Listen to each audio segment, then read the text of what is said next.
une sortie de garage, monsieur, vous pouvez pas vous garer là. Moi j'en ai aussi pour 2 minutes, je fais comment pour partir?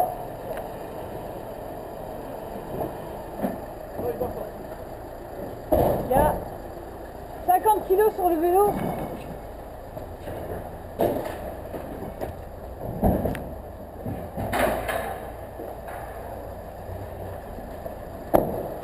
Bienvenue à tous dans cette nouvelle Daily Ops. Vous n'avez pas idée comment j'ai adoré lui dire que moi aussi j'en avais pour 2 minutes.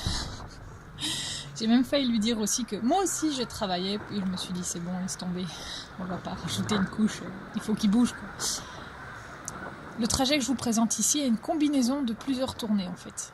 Je finis la tournée boulangerie du matin, donc là il me reste un petit 5 kg de pain, baguettes et diverses viennoiseries sur le vélo. Mais je suis aussi allée chercher à notre dépôt 4 caisses de bière, donc ça fait plus ou moins 50 kg. Et je vais en même temps, en passant, aller chercher 5 kg de soupe qui sont livrés quasiment direct après, donc c'est pas non plus super lourd. Le trajet que je fais par contre est assez court, donc c'est un petit 3 km, mais il est intéressant parce que de un, je passe dans le parc où il y avait un petit peu de neige qui restait du matin. Et il y a une petite montée sur la fin, voilà, c'est la fin de la rue Béliard vers le Cinquantenaire. Voilà, vous verrez ce que ça donne. Ici on a une nouvelle liaison cyclo-piétonne, je ne sais pas comment ils ont appelé ça officiellement, et qui en fait longe la ligne de chemin de fer sur un petit bout. Et l'idée c'était vraiment de donner des passages plus courts pour les piétons et cyclistes sur ce genre d'itinéraire. Donc ils ont passé un certain temps quand même à aménager tout ça. Ouh, c'est pas bien, mais c'est plus court et il n'y a personne. Ici j'emprunte un trajet qui est un gros raccourci. Donc là je suis en fait derrière le parlementarium de la place du Luxembourg et je vais passer par le parc Léopold.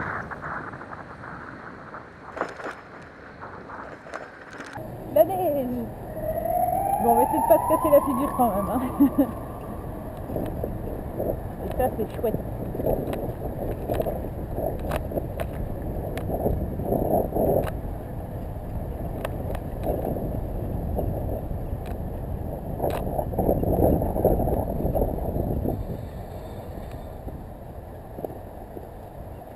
Ouais.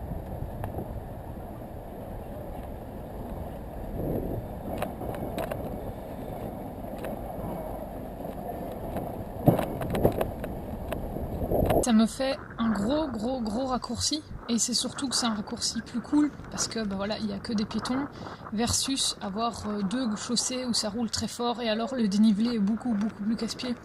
Ici on est vraiment dans quelque chose de plus doux. Bon voilà, comme vous le voyez à l'image qui tremblote, il y a des pavés. Donc quand il y a des bières, en général, quand je donne les bières aux clients, je leur dis je suis passé par des pavés, laissez-les reposer un petit peu. On essaye d'éviter autant que possible, mais voilà, le centre-ville par exemple, c'est impossible d'aller livrer certaines choses sans avoir de pavés. Parce que voilà, c'est historique, et, tout ce qui est autour de la Grande Place, c'est impossible de ne pas avoir de pavés du tout. Maintenant, il faut juste choisir les rues où les pavés sont en moins mauvais état que d'autres. Voilà, là je suis dans la montée dont je parlais, c'est la fin de la rue Béliard. En soi, rien de bien hardcore, hein, bien entendu, comme vous pouvez le voir. C'est pas le mur de Grammont, le Mont Ventoux. Mais voilà, c'est quand même pas plat. Et alors, ce qu'il y a aussi, c'est que, évidemment, là il me reste les 50 kg de bière et 2 kg de pain. C'est clairement, soyons honnêtes, c'est la bière qui pèse. Hein. C'est pas le petit pain.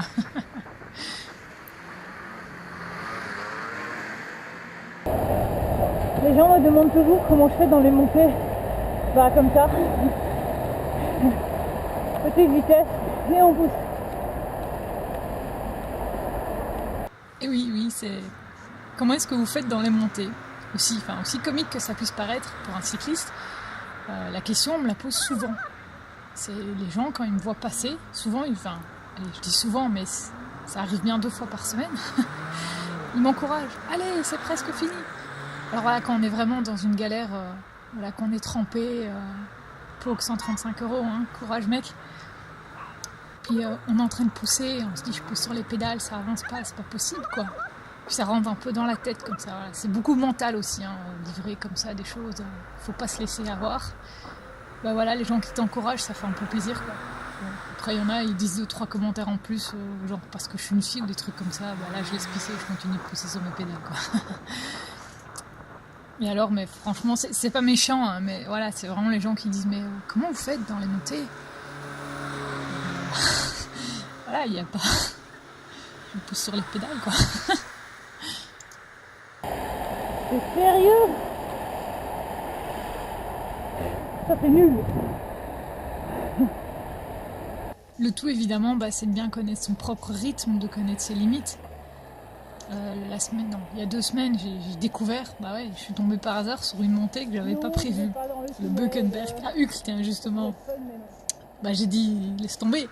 J'avais 25-30 kilos de papier sur le vélo. J'ai dit, bah c'est bon, là, je vais pousser le vélo. Je vais pas me crever à essayer de monter ce vélo en poussant sur la pédale, quoi. Voilà, faut juste connaître ses limites et savoir qu'est-ce qu'on peut faire ou ne pas faire, quoi. Alors ceux qui sont déjà en train de me fouetter mentalement, parce que je suis sur le trottoir, je vous dis tout de suite, chez nous en Belgique, alors il y a des règles, hein, on est d'accord, mais je peux rouler sur le trottoir en fait, à certaines conditions bien entendu. La première étant que normalement je peux le faire que si la route est par exemple en tellement mauvais état que je me sens pas en sécurité sur la route. Mais du coup, la priorité reste aux piétons, bien entendu. Ça veut dire qu'on n'a pas à les bousculer, on n'a pas à leur dire « Eh, barrez-vous » ou à leur klaxonner dessus. Et il faut du coup rouler au pas. Ce que moi je fais toujours, parce que honnêtement ça fait pas perdre plus de temps que ça. Et ici en fait, passer sur le trottoir me permet d'éviter de devoir traverser les 3 bandes qui arrivent au rond-point chemin, quoi. Donc voilà, avec prudence, mais on peut. Allez, à plus, et prudence sur la route, hein.